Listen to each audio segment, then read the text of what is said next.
দর্শক সবাইকে আমন্ত্রণ নিউজ 24 সকালের সংবাদের সঙ্গে আছি আমি তামিমুর রহমান তন্ময়। দর্শক, মহালয়ার দেবীর আবাহনে শুরু হলো দুর্গাপূজার ক্ষণগণনা। আর 6 দিন পরেই শুরু হবে দেবীর আরাধনা। চণ্ডীপাঠের মধ্যে দিয়ে দেবী দুর্গার আবাহন করবেন অনুসারীরা। মহালয়া উপলক্ষে ঢাকেশ্বরী মন্দিরে চলছে বিশেষ আয়োজন। সরাসরি যোগ দিয়েছেন সহকর্মী অন্তরা বিশ্বাস। অন্তরা, শুভ সকাল। জানতে চাই আপনার কাছে, মহালয়ার কি আনুষ্ঠানিকতা পালন করছেন এই মুহূর্তে সনাতন ধর্মাবলম্বীরা?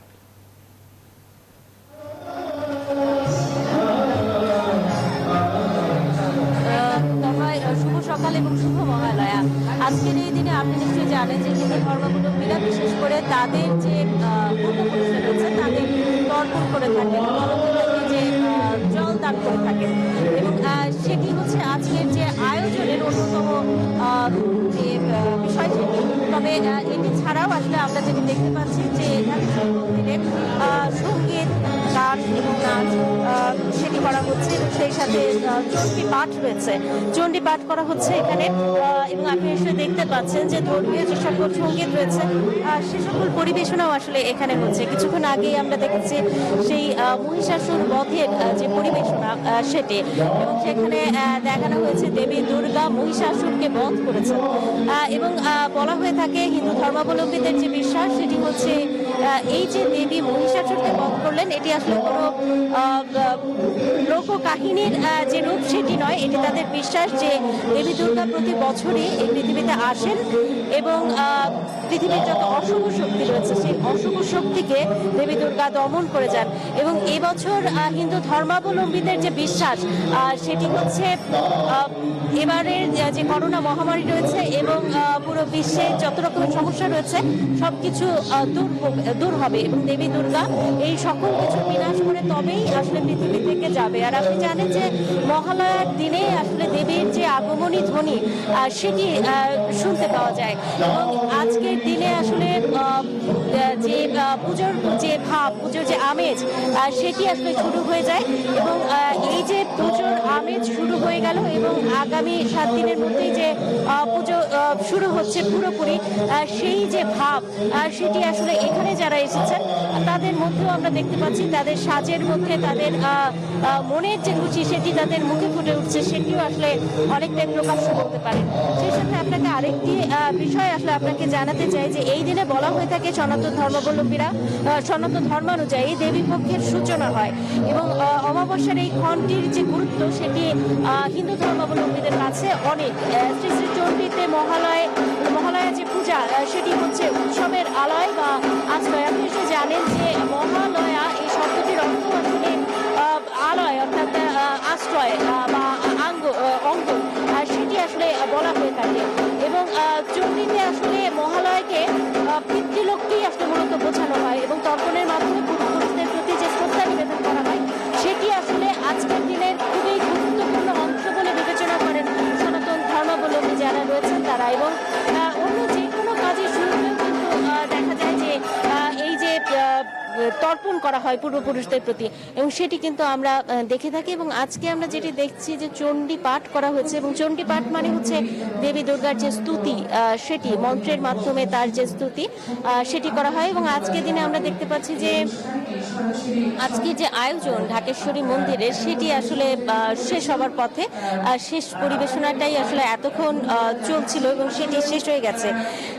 এখানে যারা রয়েছেন হিন্দু ধর্মাবলম্বীরা তারা আসলে মনে করছেন যে এই যে মহালয়ার দিনে বিশেষ ক্ষণে ঘুম ভেঙে উঠে বিশেষ সময়টিতে তারা এই যে দেবী দুর্গার যে স্তুতি এটি শোনেন, এটির মাধ্যমে আসলে তাদের মঙ্গল হয়ে থাকে, এটি আসলে তাদের বিশ্বাস। এবং সেই সাথে আপনাকে আরেকটি বিষয় জানাতে চাই যে আগামী আর কয়েকদিনের মধ্যেই আসলে যে পূজা আগামী 11ই অক্টোবর মহাষষ্ঠীর মাধ্যমে যে দেবী দুর্গার যে আরাধনা শুরু হবে, আর সেই দিনটিতে আসলে হিন্দু ধর্মাবলম্বী যারা রয়েছেন তারা মনে করেন যে এই যে ষষ্ঠীর দিনে সেটি এই বিশেষ দিনটিতে আসলে দেবী দুর্গা পৃথিবীতে পা দেন, কিন্তু আসলে তিনি যে আসন রয়েছে দেবী দুর্গার যে আসন, সেই আসনে আসলে অধিষ্ঠিত হন না বা আসনে ওঠেন না। বলা হয়ে থাকে যে ষষ্ঠীর দিনে দেবী দুর্গা পৃথিবীতে আসেন এবং বলা হয়ে থাকে যে বাড়ির পাশের বেল গাছটিতে তিনি আসলে থাকেন, যে কারণে আমরা দেখেছি ঢাকেশ্বরী মন্দিরে প্রতি বছরই মহাষষ্ঠীর দিনে বেলতলায় সেখানে আয়োজন করে ষষ্ঠী পূজা করা হয়, কিন্তু একেবারে আসনে যেখানে দেবী দুর্গার প্রতিমা থাকে সেই জায়গাটিতে কিন্তু প্রথম দিনেই যে পূজা বা ষষ্ঠীর দিনে যে পূজা সেটি আসলে করা হয় না। তো বেলতলায় যে পূজা আরম্ভ হয় সেটি আসলে ষষ্ঠীর দিনেই শেষ হয় এবং এরপরে আমরা যেটি দেখি যে মহাসপ্তমীর যে লগ্ন শুরু হয় সেই সময়টিতে আসলে মন্দিরের যে দেবী দুর্গার প্রতিমা থাকে সেই প্রতিমাতে পূজা দেওয়া হয় এবং যেটি দেখা যায় যে সপ্তমীর দিনে দেবীর চক্ষু দান করা হয় এবং এই চক্ষু দানের মাধ্যমে দেবীর প্রতিমার শরীরে প্রাণ প্রতিষ্ঠা হয় বলে হিন্দু ধর্মাবলম্বীরা বিশ্বাস করে থাকেন এবং তার আগ পর্যন্ত দেবীর প্রতিমায় প্রাণ প্রতিষ্ঠা হয় না এবং সপ্তমীর দিনে বিশেষ আরাধনার মাধ্যমে দেবীর প্রতিমায় আসলে চক্ষু দান করা হয়ে থাকে। এরপরেই আসলে পুজোর যে মূল আয়োজন সেটি আসলে শুরু হয়ে যায় এবং একেবারে যে পুজো যে ভাব, একেবারে ঢাকঢোল পিটিয়ে এবং উৎসবের যে আমেজ সেটি আমরা সপ্তমীর দিন থেকে সবচেয়ে বেশি দেখতে পাই। এরপরে আপনি জানেন যে সপ্তমীর যে পূজা হয় 16 উপাচারে এবং সেই পূজার শেষে আসলে যেটি হয় অষ্টমীর যে আবহ সেটি শুরু হয় এবং অষ্টমীর দিনে আপনি জানেন যে কোথাও কোথাও কুমারী পূজা করা হয় এবং কুমারী পূজা দেখা যায় যে ঢাকার মধ্যে আমরা যেটি দেখতে পাই যে ইস্কন মন্দিরে সেখানে আসলে কুমারী পূজা করা হয়ে থাকে। যদিও করোনার কারণে গতবারও আমরা যেটি দেখেছি অনেক ধরনের বিধি নিষেধ ছিল, কিন্তু তারপরেও পূজা হয়ে থাকে এবং অষ্টমীর যে অঞ্জলি সেটি আসলে অগণিত মানুষ দিয়ে থাকেন। অগণিত হিন্দু ধর্মাবলম্বী অষ্টমীর অঞ্জলিকে খুবই গুরুত্বপূর্ণ মনে করেন এবং এই দিনটিতে তারা সকালবেলায় অঞ্জলি দেন। আর অষ্টমীর দিনে দেখা যায় যে 108টি নীল পদ্ম দিয়ে এবং 108টি প্রদীপ জ্বালিয়ে অষ্টমীর শেষ মুহূর্তে এবং নবমীর যে শুরুর মুহূর্ত অর্থাৎ যে সন্ধিক্ষণ বলা হয়ে থাকে সেই সময়টিতে এই পুজোটি করা হয় এবং এই যে পুজো সন্ধি পূজা বলা হয়ে থাকে এবং এই সন্ধি পুজোটিও বলা হয়ে থাকে খুবই তাৎপর্যমণ্ডিত। বলা হয় যে এই সন্ধিক্ষণেই আসলে দেবী দুর্গা অসুরকে বধ করেছিলেন, যে চিত্রটি আসলে কিছুক্ষণ আগে দেখানো হয়েছে নাট্য অভিনয়ের মধ্য দিয়ে, নৃত্যের মধ্য দিয়ে, যে একেবারে অসুরকে বধ করেন এবং মহানবমীতে একেবারে উৎসব উদযাপন করা হয়। কারণ উৎসব করার মূল যে কারণ সেটি হচ্ছে অসুর বধ হয়ে যাবার যে উৎসব আনন্দ, যে কারণে নবমীকে মহানবমীকে বলা হয়ে থাকে ভরা পূজা এবং এই দিন সবচেয়ে বেশি আনন্দমুখর পরিবেশে দেখা যায় যে মণ্ডপে মণ্ডপে ভক্তরা ভিড় করে থাকেন এবং দশমীর দিনে দেবীকে সবাই বিদায় জানান সিঁদুর খেলার মধ্য দিয়ে এবং এরপরে দেবীর যে প্রতিমা থাকে সেই প্রতিমাকে আশেপাশের কোনো জলাশয়ে কিংবা নদী কিংবা সাগরে যার যেখানে যে বড় জলাশয়টি থাকে সেই জায়গাটিতে আসলে দেবীর যে বিসর্জন সেটি করা হয়ে থাকে এবং এর মধ্য দিয়েই আসলে শেষ হয়ে যায় দেবী দুর্গার যে এই 5 দিনের আরাধনা, যেটি আসলে আজকে থেকে শুরু হলো কিন্তু মহাষষ্ঠীর দিনে যে একেবারে মূল আরাধনা সেটি আসলে শুরু হয়। তো সেই যে 5 দিনের আরাধনা দশমীর দিনে একেবারে বিসর্জনের মধ্য দিয়ে শেষ হয় এবং এরপর থেকে অপেক্ষা চলে যে দেবী আবার কবে আসবেন। তো আসলে এই মুহূর্তে হিন্দু ধর্মাবলম্বীরা অপেক্ষা করছেন ষষ্ঠীর দিনের জন্য, সেদিন থেকেই আসলে দেবী দুর্গার যে আরাধনা শুরু হবে। এই ছিল আমার কাছে এখান থেকে সর্বশেষ খবর। তন্ময়। অন্তরা বিশ্বাস, আপনাকে ধন্যবাদ আমাদের সঙ্গে যুক্ত হবার জন্য। যাচ্ছি পরবর্তী সংবাদে। আওয়ামী লীগের হাত থেকে বাঁচতেই মানুষ বিএনপিকে ভোট দেবে বলে মন্তব্য করেছেন বিএনপির মহাসচিব মির্জা ফখরুল ইসলাম আলমগীর। মঙ্গলবার বিএনপির গুলশান কার্যালয়ে গণমাধ্যমের কাছে এই মন্তব্য করেন তিনি। প্রধানমন্ত্রীর বক্তব্যের প্রতিক্রিয়ায় ফখরুল বলেন, দ্রব্যমূল্যের ঊর্ধ্বগতি, কর্মসংস্থানের অভাব, কৃষিতে প্রণোদনার নামে দলীয় লোকদের পকেট ভর্তি সহ আওয়ামী লীগের দুঃশাসনে মানুষ অতিষ্ঠ। অভিযোগ করেন, পছন্দের লোক দিয়ে ইসি গঠন করতেই সার্চ কমিটি। 2008 সালে সুষ্ঠু নির্বাচন হয়নি দাবি করে বিএনপির মহাসচিব বলেন, রাজনৈতিক দলগুলোর সঙ্গে আলোচনা করে নির্বাচনকালীন সরকারের বিষয়ে সিদ্ধান্ত নিতে হবে। ওনাদের হাত থেকে বাঁচার জন্য জনগণ বিএনপিকে ভোট দেবে। জাতিসংঘের কাছ থেকে যখন এই কথা আসে যে আমরা পরবর্তী নির্বাচনে সহযোগিতা করতে রাজি আছি যদি সরকার বলে, বাংলাদেশ বলে, কেন আসে এই প্রশ্ন আসে এই জন্যে যে নির্বাচন ব্যবস্থার প্রতি কারোরই কোনো আস্থা নেই, না জাতির না আন্তর্জাতিক সংস্থাগুলোর। নির্বাচনকালীন সময়ে নিরপেক্ষ সরকার, that will be the only agenda যেটাতে আমরা আলোচনা করতে রাজি আছি। এদিকে আওয়ামী লীগ সাধারণ সম্পাদক ওবায়দুল কাদের বলেছেন, নির্বাচন কমিশন নিয়ে বিএনপির দুশ্চিন্তার কোনো কারণ নেই। আইন অনুযায়ী সার্চ কমিটির মাধ্যমে নির্বাচন কমিশন গঠন করা হবে। মঙ্গলবার সকালে আমিনবাজারে সেতুর নির্মাণ কাজ পরিদর্শনে গিয়ে তিনি এসব কথা বলেন। নির্বাচনের মতোই নির্বাচন হবে, দেশের প্রচলিত নিয়ম অনুযায়ী। বিশ্বের অন্যান্য গণতান্ত্রিক দেশে যেভাবে নির্বাচন হয়, বাংলাদেশেও ঠিক সেভাবে নির্বাচন হবে। একটা নির্বাচন কমিশনের মেয়াদ যেহেতু শেষ হয়ে আসছে, মাননীয় প্রধানমন্ত্রী গতকাল বলে দিয়েছেন কীভাবে নির্বাচন কমিশন পুনর্গঠন হবে। এই ইলেকশন কমিশন নিয়ে এখানে কোনো বিভেদ সংশয় থাকার কোনো কারণ নেই, কারণ এখানে বিএনপিরও প্রতিনিধিত্ব থাকে। রাষ্ট্রপতি মোহাম্মদ আব্দুল হামিদ বাংলাদেশের জন্য বাণিজ্য ক্ষেত্রে দেওয়া অগ্রাধিকার সুবিধা অব্যাহত রাখার জন্য ইউরোপীয় ইউনিয়নের প্রতি আহ্বান জানিয়েছেন। বাংলাদেশে নিযুক্ত ইউরোপীয় ইউনিয়নের নতুন রাষ্ট্রদূত এইচ.ই. চার্লস হোয়াইটলি মঙ্গলবার বঙ্গভবনে তার পরিচয়পত্র পেশ করতে গেলে রাষ্ট্রপতি এই আহ্বান জানান।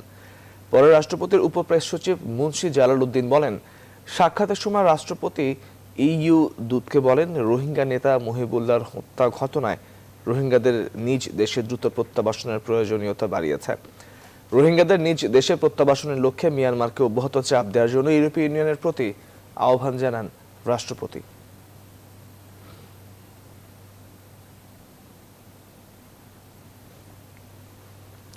উন্নয়ন প্রকল্প বাস্তবায়নে রিজার্ভ থেকে ঋণ নেওয়ার পরামর্শ দিয়েছেন প্রধানমন্ত্রী শেখ হাসিনা। জাতীয় অর্থনৈতিক পরিষদের নির্বাহী কমিটি একনেক বৈঠকে এই নির্দেশনা দেন তিনি।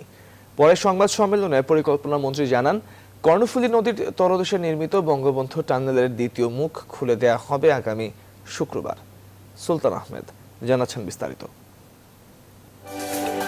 দেশের প্রথম স্বপ্নের বঙ্গবন্ধু টানেল চট্টগ্রামের কর্ণফুলী নদীর ৪৫ মিটার তলদেশ দিয়ে নির্মিত জাতির পিতার নামে এই টানেলের দ্বিতীয় মুখ খুলে দেয়া হবে আগামী শুক্রবার মধ্যরাতে।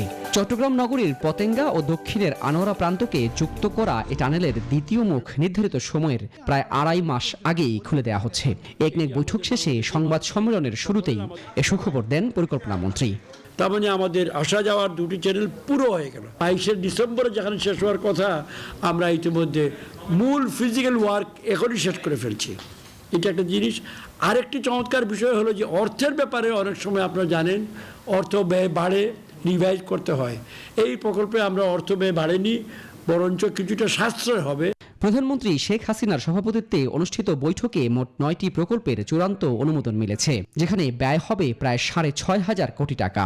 বৈঠকে প্রকল্প বাস্তবায়নে ধীরগতির প্রশ্নে প্রধানমন্ত্রীর দেয়া নির্দেশনা তুলে ধরেন পরিকল্পনা মন্ত্রী। বৈদেশিক ঋণ পেতে অসুবিধা হলে দেশের রিজার্ভ থেকে ঋণ নেয়ার পরামর্শ দেন সরকার প্রধান। আমাদের ভালো রিজার্ভ ৪৬ বিলিয়ন আমরা পার হয়ে গেছি। সুতরাং এটা তো আমাদের হাতে আছে, আমাদের শক্তি আছে, নিজের টাকা ব্যয় করব।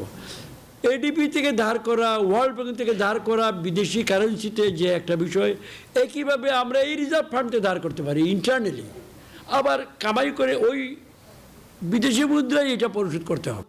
এছাড়া দেশের কৃষি উন্নয়নে নতুন ২টি কৃষি ইনস্টিটিউট স্থাপনে ৩৫৬ কোটি টাকা ব্যয়ের প্রকল্প অনুমোদন দিয়েছে একনেক।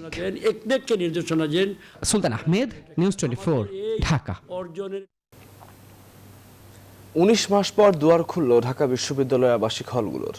শিক্ষার্থীদের ফুল আর চকলেট দিয়ে বরণ করেন হল কর্তৃপক্ষ। হল খোলার খবরে সকাল থেকে ক্যাম্পাসে ভিড় শুরু করেন শিক্ষার্থীরা।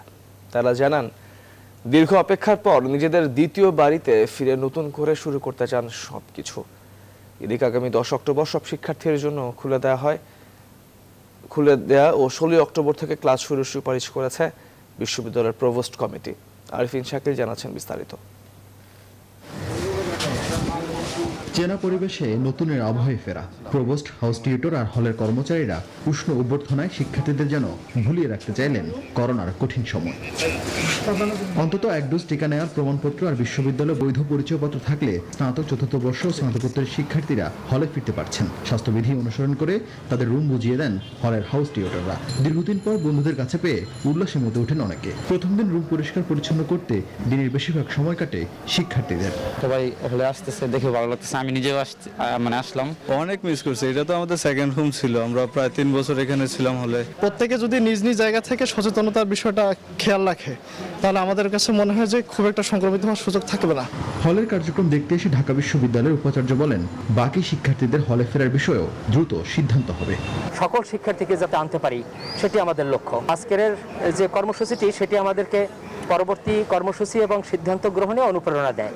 বিশ্ববিদ্যালয় শিক্ষক সমিতির সাধারণ সম্পাদক বলেন, এবার নতুন করে হলের রুম বরাদ্দ দেওয়া হচ্ছে, পুরোপুরি বন্ধ থাকবে গণরুমের সংস্কৃতি। আমরা গণরুম করে করোনার হটস্পট করতে চাই না। যে যে ছাত্র যে রুমে অবস্থান করছে সেই ছাত্র সেই রুমে অবস্থান করবে। দ্বিতীয় দিনের মতো অব্যাহত আছে বিশ্ববিদ্যালয়ের শিক্ষার্থীদের টিকাদান। অনেক আন্দোলন আর আশ্বাসের পর অবশেষে আবারও শিক্ষার্থীদের পদচারণায় মুখরিত ঢাকা বিশ্ববিদ্যালয়ের সবুজ আঙ্গিনা। তবে বিশ্ববিদ্যালয়ের সামনে বড় চ্যালেঞ্জ দীর্ঘ 19 মাসের সেশন জট কাটিয়ে ওঠা। শিক্ষার্থীরা মনে করছেন এই সমস্যা সমাধানে শ্রেণীকক্ষের পাঠদান কমিয়ে সংক্ষিপ্ত সিলেবাসে পরীক্ষা নেয়া। আরিফিন শাকিল, নিউজ 24, ঢাকা।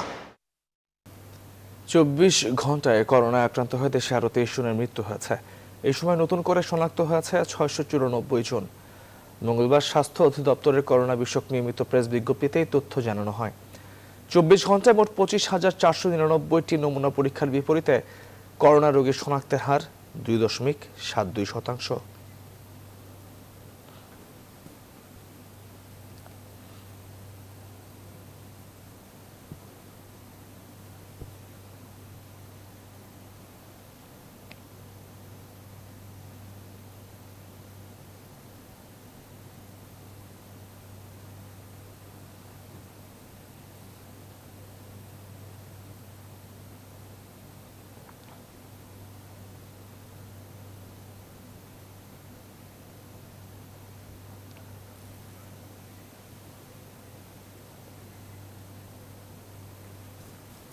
আজকের মধ্যে কোভ্যাক্স থেকে বাংলাদেশে পৌঁছাবে ফাইজারের 25 লাখ ডোজ ভ্যাকসিন।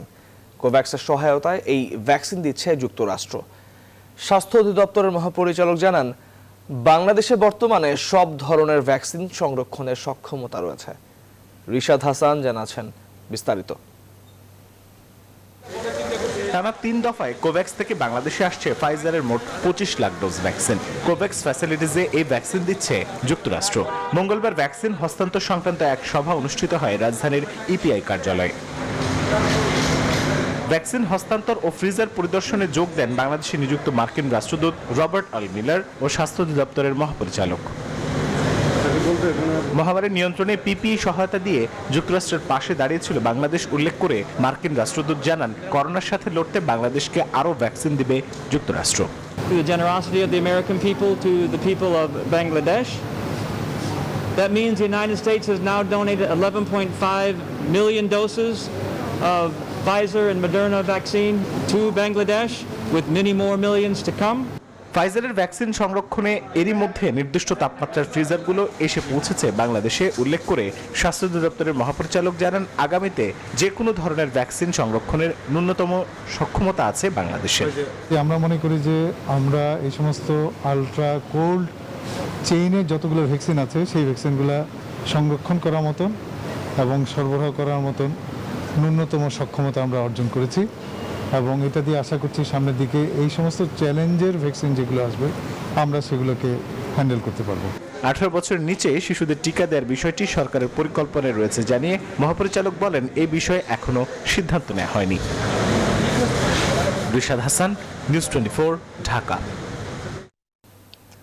ধর্মীয় অনুভূতিতে আঘাতের অভিযোগ এনে মানুষের জন্য ফাউন্ডেশনের নির্বাহী পরিচালক শাহিন আনাম সহ 2 জনের বিরুদ্ধে ব্রাহ্মণবাড়িয়ার সিনিয়র জুডিশিয়াল ম্যাজিস্ট্রেট আদালতে মামলা হয়েছে। হিন্দু মহাজোটের জেলা কমিটির সাধারণ সম্পাদক বাদী হয়ে এই মামলা করেন। বাদীর আইনজীবী জানান, মামলার পর সিআইডিকে তদন্তের নির্দেশ দিয়েছেন আদালত। ব্রাহ্মণবাড়িয়া থেকে মাসুদ হৃদয়ের তথ্যচিত্রে নেক্সট রিপোর্ট।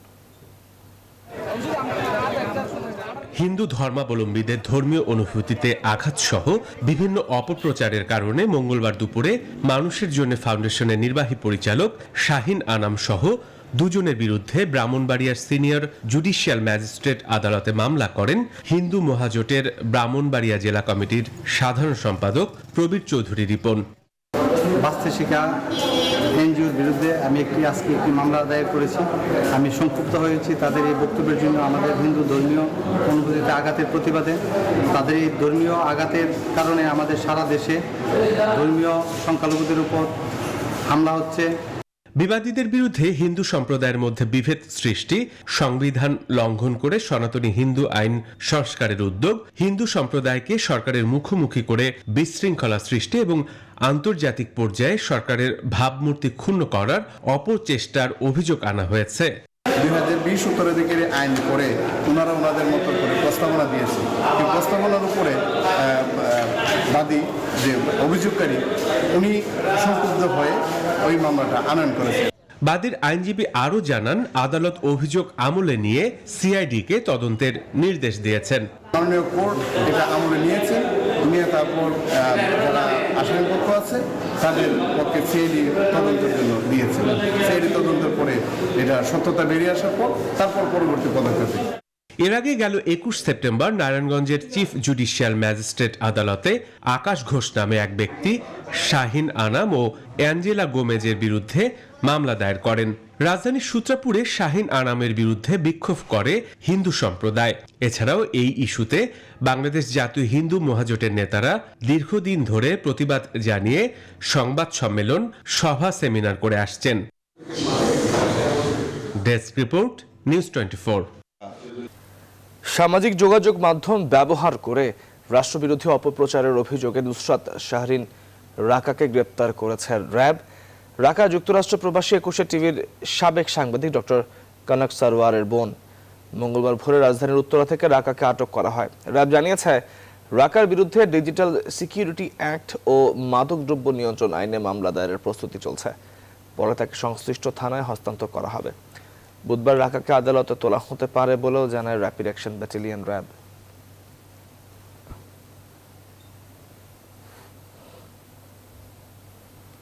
স্বাস্থ্য খাতে দুর্নীতি রোধে দুদকের 11 সুপারিশ বাস্তবায়নে নজর রাখছে দুর্নীতি দমন কমিশন। মঙ্গলবার দুদক কার্যালয়ে সংস্থার সচিব আরও জানান, রংপুর মেডিকেলে 2 কোটি টাকা আত্মসাতের অভিযোগে সাবেক অধ্যক্ষ আব্দুর রৌফ ও ঠিকাদার মোকসেদুল ইসলামের বিরুদ্ধে মামলা করা হয়েছে। আলী তালুকদার জানাচ্ছেন বিস্তারিত।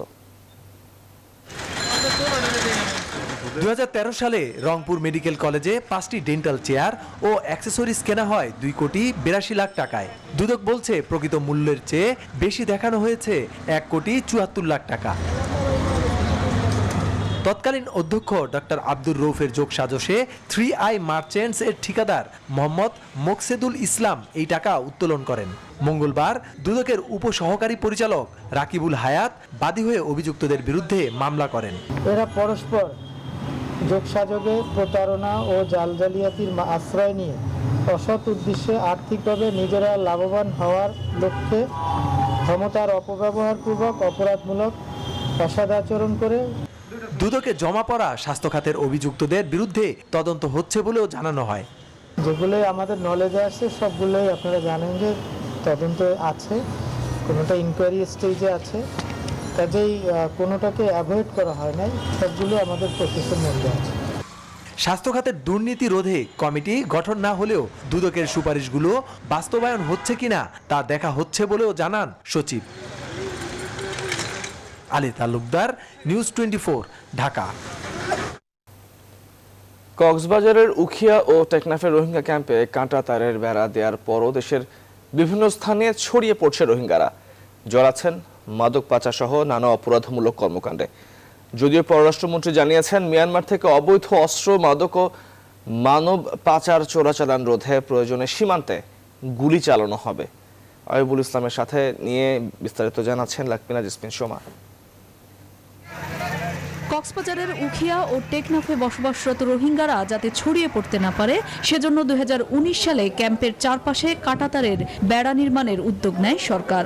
বিভিন্ন সড়কে রয়েছে আইনশৃঙ্খলা বাহিনীর চেকপোস্ট। তবে সবকিছু উপেক্ষা করে নানা কৌশলে ক্যাম্প থেকে দেশের বিভিন্ন স্থানে পালিয়ে যাচ্ছেন রোহিঙ্গারা।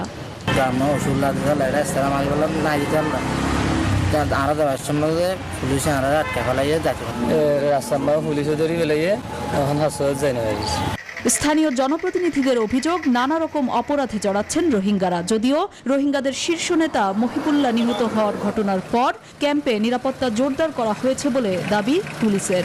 রোহিঙ্গারা বাংলাদেশের বিভিন্ন অঞ্চলে ছড়িয়ে ছিটিয়ে যাচ্ছে বিভিন্ন দালালদের মাধ্যমে। ব্যবসার উসিলায় তারা কিন্তু মায়ানমার হতে প্রতিনিয়ত ইয়াবা নিয়ে আসে। সেখানে জেলা পুলিশের সদস্যরা মোতায়েন রয়েছেন, আর নিয়মিত এপিবিএন পুলিশ সদস্যরা মোতায়েন রয়েছেন এবং ক্যাম্পে নিরাপত্তা জোরদার করা হয়েছে।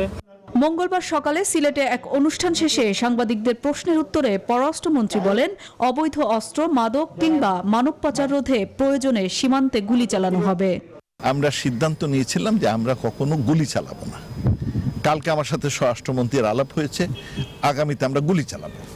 তখন এই ধরনের এই যে অপকর্ম, ড্রাগ ট্রাফিকিং, হিউম্যান ট্রাফিকিং কিংবা এই অস্ত্র পাচার, এগুলো যা একটু একটু, আমরা তো বর্ডারটা খুব ডিফিকাল্ট ওখানে, তো ইনশাল্লাহ আগামীতে এইগুলো আসা সম্ভব হবে না।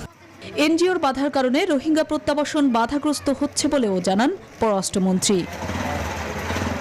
লাকমিনা জেসমিন, সোমা, নিউজ 24, ঢাকা। বাংলাদেশে ক্লিন ফিট পাঠানো বিদেশি চ্যানেল কেবল অপারেটররা সম্প্রচার না করলে বুধবার থেকে ভ্রাম্যমাণ আদালতের মাধ্যমে ব্যবস্থা নেবে সরকার। মঙ্গলবার সচিবালয়ে তথ্য ও সম্প্রচার মন্ত্রী হাসান মাহমুদ এসব কথা বলেন। এদিকে টিভি মালিকদের সংগঠন অ্যাডকোর সাথে বৈঠকে কেবল অপারেটররা জানিয়েছেন, ক্লিন ফিট প্রচারে আরও 1 থেকে 1.5 বছর সময় চান পরিবেশকরা। বিস্তারিত জানাচ্ছেন বাবু কামরুজ্জামান। ক্লিন ফিড বা বিজ্ঞাপনবিহীন বিদেশি চ্যানেল ইস্যুতে সম্প্রতি তৎপর হয়ে উঠেছে তথ্য মন্ত্রণালয়। জানিয়ে চলছে নানা আলোচনা সমালোচনা, সাথে বিভিন্ন পক্ষের সাথে মতবিনিময়ও। ক্লিন ফিডের শর্ত বাধ্যতামূলক নির্দেশনার পর গত শুক্রবার থেকে 60টির মতো বিদেশি টেলিভিশন চ্যানেলের সম্প্রচার বন্ধ করে দেয় দেশের পরিবেশক ও কেবল অপারেটররা। এরপর তথ্য মন্ত্রণালয় এক নির্দেশনায় বিবিসি, সিএনএন সহ 24 চ্যানেলে ক্লিন ফিড থাকায় তা সম্প্রচারের নির্দেশনা দেয়। দেশের স্বার্থ রক্ষা করে আইন মেনে বিদেশি চ্যানেল চালানোর ব্যাপারে সরকার বদ্ধপরিকর। মঙ্গলবার সচিবালয়ে ব্রডকাস্ট জার্নালিস্ট সেন্টারের ট্রাস্টি বোর্ডের সাথে বৈঠকে তথ্যমন্ত্রী এমনটাই জানান।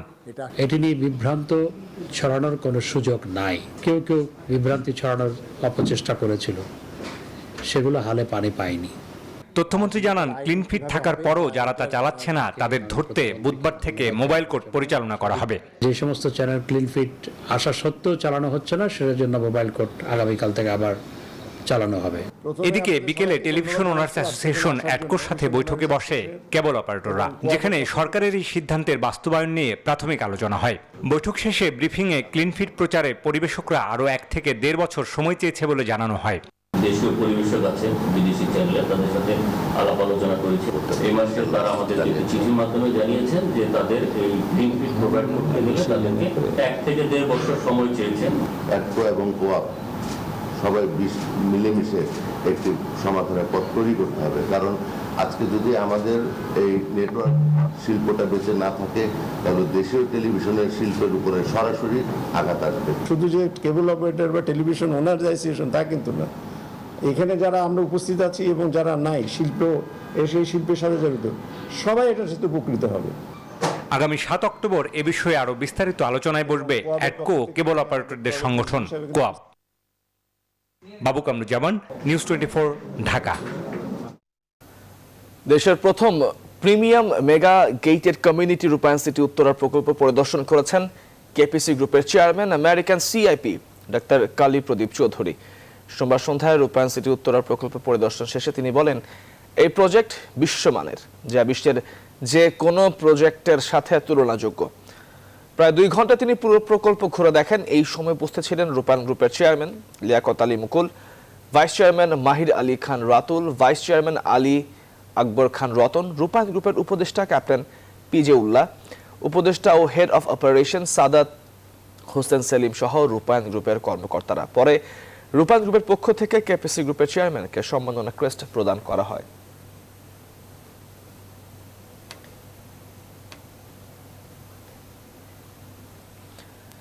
ভারত বায়োটেক উদ্ভাবিত করোনা টিকা কোভ্যাক্সিনের জরুরি অনুমোদনের আগামী সপ্তাহে চূড়ান্ত সিদ্ধান্ত দেবে বিশ্ব স্বাস্থ্য সংস্থা। মঙ্গলবার এই তথ্য দিয়েছে টাইমস অব ইন্ডিয়া। এর মধ্যে WHO-কে টিকাটি সম্পর্কে যাবতীয় তথ্য দিয়েছে ভারতীয় বায়োটেক। পুরো বিষয়টি ভালোভাবে খতিয়ে দেখে চূড়ান্ত সিদ্ধান্তে আসবে বিশেষজ্ঞরা। এদিকে বিশ্বজুড়ে করোনায় 24 ঘন্টায় 4,08,000-এর বেশি আক্রান্ত, 7,400 শতাধিক মৃত্যু হয়। এই নিয়ে মোট শনাক্ত 23,65,00,000 ছাড়ালো, আর মোট প্রাণহানি ছাড়ালো 48,30,000। একদিনের হিসেবে সর্বোচ্চ 94,677 জন আক্রান্ত হয়েছে যুক্তরাষ্ট্রে। মৃত্যু হয়েছে 1,802 জনের। ব্রিটেন ও রাশিয়ায় যথাক্রমে 33,000 ও 25,000-এর বেশি করোনা রোগী শনাক্ত হয়েছে। অন্যদিকে সংক্রমণ কিছুটা বেড়েছে ভারত ও ব্রাজিলে। দু দেশে এই শনাক্ত হয়েছে 19,000-এর বেশি মানুষ। সাতক্ষীরায় গেল কয়েকদিনের বৃষ্টিতে প্লাবিত হয়েছে বেশ কয়েকটি শিক্ষা প্রতিষ্ঠানের আঙিনায় হাঁটু থেকে কোমর পর্যন্ত পানি। এই অবস্থায় ব্যাহত হচ্ছে পাঠদান কার্যক্রম। দুর্ভোগ লাঘবে দ্রুত পানি নিষ্কাশনের দাবি জানিয়েছেন শিক্ষক ও শিক্ষার্থীরা। মনিরুল ইসলামের তথ্যচিত্রে ডেস্ক রিপোর্ট। গেল রোববার ও সোমবার দুদিনের টানা বৃষ্টিতে সাতক্ষীরার শতাধিক শিক্ষা প্রতিষ্ঠান প্লাবিত হয়।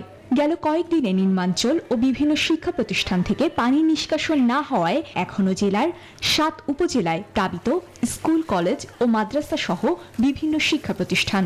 এসব শিক্ষা প্রতিষ্ঠানের আঙিনায় হাঁটু থেকে কোমর পানি রয়েছে। এতে ব্যাহত হচ্ছে পাঠদান কার্যক্রম। দীর্ঘদিন ধরে আমাদের মাদ্রাসাটা জলাবদ্ধতার মধ্যে আছে, সে কারণে আমরা ঠিকমতো স্কুলে আসতে পারতেছি না। স্কুলে পানি জমে গেছে, আমরা খেলাধুলো করতে পারতেছি না, মাঠটা চোখ ডুবে গেছে। স্কুল মাঠে পানি জমানোর ফলে আমাদের যাতায়াতের সমস্যা হয়, এটি দ্রুত নিষ্কাশনের ব্যবস্থা করতে হবে। শিক্ষক ও শিক্ষার্থীদের অভিযোগ, পানি নিষ্কাশনের সব পথ বন্ধ থাকায় সামান্য বৃষ্টি হলেই বিভিন্ন শিক্ষা প্রতিষ্ঠানের প্রাঙ্গণে হাঁটু পানি জমে। এই জলবদ্ধতার কারণে আবার শিক্ষার্থীরা আসতে পারছে না, শিক্ষকদের আসা অনেক বিঘ্ন ঘটছে, চারি সাইডে পরিবেশ দূষণ হচ্ছে। ছেলে মেয়েদের চলাফেরার, খেলাধুলার সুষ্ঠু পরিবেশ নাই, পাঠদানে এখানে খুব ব্যাহত হচ্ছে। আমরা এই দুর্ভোগ থেকে যেন দ্রুত ত্রাণ পাই। এই সমস্যার সমাধানের আশ্বাস দিয়েছেন সংশ্লিষ্টরা। সম্প্রতি আশ্বিনে বৃষ্টিতে সাতক্ষীরা জেলার শতাধিক শিক্ষা প্রতিষ্ঠানের আঙিনায় পানি জমেছিল। এই পানি জমার কারণে শিক্ষার্থীরা বিদ্যালয়ের আঙিনা ব্যবহার করতে পারতেছে না। দ্রুত পানি নিষ্কাশনের জন্য সংশ্লিষ্টদের দৃষ্টি আকর্ষণ করছি, তাতে সুস্থভাবে পাঠদানের সুন্দর পরিবেশ তৈরি হবে। এদিকে সাতক্ষীরা সদর উপজেলার শাল্লে আদর্শ দাখিল মাদ্রাসা, primary school, Machkhola high school এবং মাছখোলা সরকারি প্রাথমিক বিদ্যালয় দীর্ঘ 4 মাস পানিতে নিমজ্জিত। Desk report, news 24। এক গ্রাহকের বিদ্যুৎ বিল এসেছে 1 লাখ টাকা। সমন্বয়ের পর দেখা গেছে তার বিল 162 টাকা। গোপালগঞ্জে এমন ভুতুরে বিল আসছে আরো অনেকের। গেল কয়েক মাসে তীব্র লোডশেডিং এ যখন গ্রাহকরা অতিষ্ঠ, ঠিক তখনই মরার ওপর খাড়ার ঘা। গ্রাহকদের অভিযোগ, সাধারণের চাইতে বিল আসছে 4 থেকে 5 গুণ বেশি। কারো কারো ক্ষেত্রে তা লাখ ছাড়িয়েছে। আর এই বিষয়ে একাধিকবার কর্তৃপক্ষকে জানানোর পরও কোনো সুরাহা না হওয়ায় ক্ষোভ প্রকাশ করেন তারা। মুন্সি মোহাম্মদ হোসেনের তথ্যচিত্রে ডেস্ক রিপোর্ট। গোপালগঞ্জে এখন ভোগান্তির আরেক নাম বিদ্যুতের এই ভুতুরে বিল। ব্যবহারের তুলনায় কয়েক গুণ বেশি বিল গ্রাহকদের হাতে ধরিয়ে দিয়েছে West zone power distribution company limited, ওজো পাডিকো। ভুক্তভোগী গ্রাহকদের অভিযোগ, বিদ্যুৎ কোম্পানির কোনো মিটার রিডার বাড়িতে না এসেই তৈরি করেছে এসব বিল। আগের বিলের কিছু অংশ বাদ থেকে যাওয়ায় মিটারে বেড়েছে ইউনিটের সংখ্যা। এখন ওইসব গ্রাহকের বিল 4 থেকে 5 গুণ বেড়ে গেছে, যা লাখ টাকা পর্যন্ত ছাড়িয়েছে। বিল নিয়ে বিদ্যুৎ বিভাগের অফিসে ধর্ণা দিলেও সুরাহা হচ্ছে না, বরং হয়রানির শিকার হচ্ছেন গ্রাহকরা। আমার 1100-1200 টাকা বিল এসে, তো এই মাসে 1,17,038 টাকার মতো বিল দিছে। আমার বিল আসে বাড়িতে 2300, 2400, 3000 টাকাই আসে। এর আমার বিল দিয়েছে 59,000 টাকা। প্রতি মাসের বিল আমি প্রতি মাসেই দিছি। আমার প্রতি মাসে কম দিয়ে এই মাসে একবারে 16,000 টাকা দিছে। এক্সচেঞ্জে কইলাম, এক্সচেঞ্জ কোসই কানেই নিল না। সংশ্লিষ্টরা বলছেন এসব বিল সমন্বয় করা হচ্ছে। ডিসেম্বর থেকে প্রিপেইড মিটার চালু হলে এই ভোগান্তি আর থাকবে না। আমরা আমাদের বিধি মোতাবেক যেরকমভাবে অ্যাডজাস্ট করার দরকার আমরা চিঠি পাঠিয়ে দিচ্ছি, সেখান থেকে তদন্ত হচ্ছে, তদন্ত হয়ে সেগুলো অ্যাডজাস্ট করে দেওয়া হচ্ছে। শেষ। গোপালগঞ্জে West zone power distribution company লিমিটেডের গ্রাহক সংখ্যা প্রায় 23,000। ভোগান্তি আর হয়রানি কমাতে দ্রুত ব্যবস্থা নেবে কর্তৃপক্ষ, এমন প্রত্যাশা ভুক্তভোগীদের। Desk report, news 24। ই কমার্সকে শুদ্ধাচারের আওতায় আনার বিষয় নিরীক্ষা করে দেখছে বাণিজ্য মন্ত্রণালয়।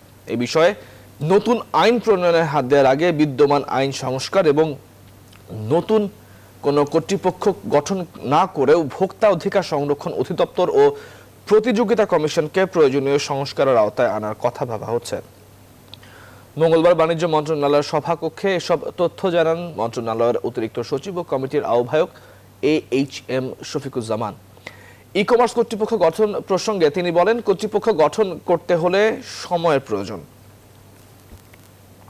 সাব কমিটি করা হয়েছে, তারা 1 মাসের মধ্যে এই কমিটিকে রিপোর্ট করবে। অর্থাৎ আইন নতুন করে আমরা করব নাকি এক্সিস্টিং যে আইনগুলো আছে সেগুলো পর্যালোচনা করে সেখানে যদি ওই আইনগুলোর যদি ছোট ছোট অ্যামেন্ডমেন্ট করা লাগে সেটা অ্যামেন্ডমেন্ট করা হবে নাকি আমাদের নতুন আইন করা হবে, সেটা ওই কমিটি মূলত কাজ করবে।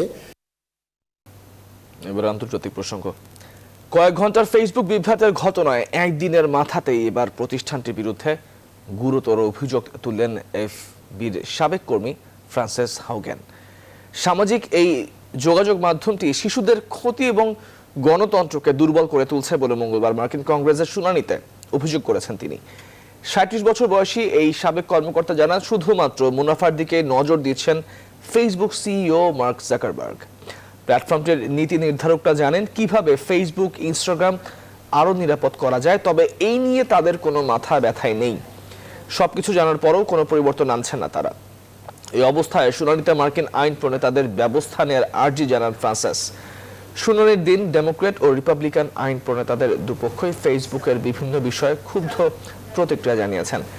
ফেসবুকের পণ্যগুলো সিগারেটের মতোই আসক্তি বলে মন্তব্য করেছেন অনেকে।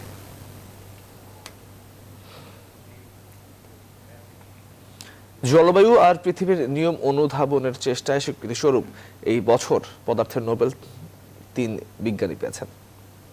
জাপানের বিজ্ঞানী সিউকোরো মানাবে, জার্মানির ক্লাউস হ্যাসেলম্যান এবং ইতালির পদার্থবিজ্ঞানী জিওরজিও প্যারেসিও ঝুলিতে গেছে এই সম্মাননা। আসমাতুলি জানাচ্ছেন বিস্তারিত। বিশ্ব ধরা কোন জটিল নিয়মে চলে, মানুষের কর্মকাণ্ড কি করে পৃথিবীর জলবায়ু আর সেই ভৌত নিয়মে বিঘ্ন ঘটাচ্ছে তা নিয়ে হয়েছে বিশদ গবেষণা। আর এই গবেষণার স্বীকৃতি পেলেন 3 পদার্থবিজ্ঞানী। মঙ্গলবার রয়্যাল সুইডিশ একাডেমি পদার্থবিজ্ঞানে বিশেষ অবদানের জন্য 3 বিজয়ীর নাম ঘোষণা করে। জলবায়ু পরিস্থিতির ভৌত মডেল তৈরি, পরিবর্তনশীলতার পরিমাপ এবং নির্ভরযোগ্যভাবে বৈশ্বিক উষ্ণতার বিষয় অনুমানের জন্য পুরস্কার পেয়েছেন সিউকোরো মানাবে এবং ক্লাউস হাসেলম্যান। তারা দুজনেই এবছরের নোবেল পুরস্কারের অর্ধেক পেয়েছেন।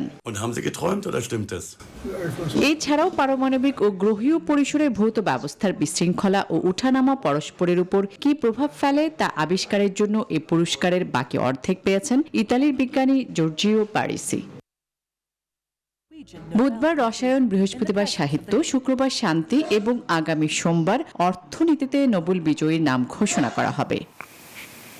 আসমাতুলি, নিউজ 24। টি-20 বিশ্বকাপের বাছাই পর্বকে সামনে রেখে অনুশীলন শুরু করেছে বাংলাদেশ জাতীয় ক্রিকেট দল। ওমানে বাংলাদেশ সময় মঙ্গলবার বিকেলে রাসেল ডোমিগোর অধীনে অনুশীলন শুরু করেন টাইগাররা। এখানেই 3 দিনের অনুশীলন সেশন হবে রিয়াদ মুশফিকদের। প্রথম দিনে টাইগারদের মূল লক্ষ্য ছিল কন্ডিশনের সঙ্গে মানিয়ে নেওয়া। আগামী 8 অক্টোবর ওমান এ দলের বিপক্ষে প্রস্তুতি ম্যাচ খেলবে টাইগাররা। এরপরই শ্রীলঙ্কা ও আয়ারল্যান্ডের বিপক্ষে 2টি প্রস্তুতি ম্যাচ খেলবে। আরব আমিরাতে উড়াল দেবে ডোমিগো শিষ্যরা। 12 ও 14 অক্টোবর এই 2 দলের বিপক্ষে 2টি ওয়ার্ম আপ ম্যাচ খেলবে বাংলাদেশ। 15 তারিখে ফের ওমানে আসবে টাইগাররা। এরপর 17 অক্টোবর থেকে শুরু হবে লাল সবুজের প্রতিনিধিদের টি-20 বিশ্বকাপের মূল পর্বে জায়গা করে নেওয়ার লড়াই। এবারে ফুটবলের খবর। ভারতের বিপক্ষে নিজেদের দ্বিতীয় ম্যাচে পয়েন্ট নিয়ে মাঠ ছাড়ার পর উজ্জীবিত টিম বাংলাদেশ। ম্যাচের পরদিন মালের হুনভেরু স্পোর্টস গ্রাউন্ডে হালকা অনুশীলন ও রিকভারি সেশন করেছেন অস্কারের শিষ্যরা। ফাইনালের লক্ষ্যে আরও এক ধাপ এগিয়ে যেতে মালদ্বীপ বধের কৌশল ছাড়াতে ব্যস্ত টিম ম্যানেজমেন্ট। মালদ্বীপের মালে থেকে আরও জানাচ্ছেন মাহফুজুল ইসলাম। ভারত ম্যাচের পর হুনভেরুতে টিম বাংলাদেশের হালকা অনুশীলন ও রিকভারি সেশন। টিম ইন্ডিয়ার বিপক্ষে 10 জনের দল নিয়ে ড্র করে 1 পয়েন্ট অর্জন করা অস্কারের এই দলটা লড়াকু আর আক্রমণাত্মক। দুর্দান্ত একটা দিন কাটানোর পর বেশ ফুরফুরে মেজাজে ফুটবলাররা অনুশীলনে ঘুরে ফিরে আলোচনায় ম্যাচের নানান মোমেন্টাম। এটা মনে হচ্ছে যে আমরা 10 জনের পেছনে 17-18 কোটি জনগণ ছিল এবং সেই স্পিরিটটাই মনে হচ্ছিল যে আমাদের প্লেয়াররা সেখানে তৈরি করতে পেরেছে। ভারত ম্যাচে বিশ্বনাথের লাল কার্ড, ম্যাচের মোমেন্টাম চলে যায় বাংলাদেশের বিপক্ষে। তবে দিন শেষে বিশ্বনাথের পাশেই থেকেছেন চতুর্থরা। যদি 50-50 বল ছিল, এটা আমি সেভ করতেও পারতাম, নাও করতে পারতাম। তো যেটা করছে অবশ্যই টিমের ভালোর জন্যই করছে। তো আমি বলবো এটা ওইটাও আমাদের ড্র করার পিছনে এটাও কিন্তু আমাদের বড়। ফরওয়ার্ড লাইনে এদিন উজ্জ্বল ছিলেন মতিন, চান পরবর্তী ম্যাচগুলোতে পারফরমেন্সের ধারাবাহিকতা। আমরা আশাবাদী আসলে মালদ্বীপ টিমটা এটা নিয়ে আসলে ওরা অনেক ভালো, কিন্তু ডিফেন্সিভে ভালো না। তো আমরা এটা নিয়ে কাজ করবি, কোচ ইনশাল্লাহ এটা আমাদের কাজে লাগাতে হবে। ওরা ডিফেন্সিভে একটু দুর্বল আছে, সেটা আমাদের ফরওয়ার্ড কাজে লাগাবে ইনশাল্লাহ। আমরা এই ম্যাচটা জেতার জন্য খেলবো ইনশাল্লাহ। 7 অক্টোবর ডিফেন্ডিং চ্যাম্পিয়ন মালদ্বীপের বিপক্ষে মাঠে নামবে বাংলাদেশ।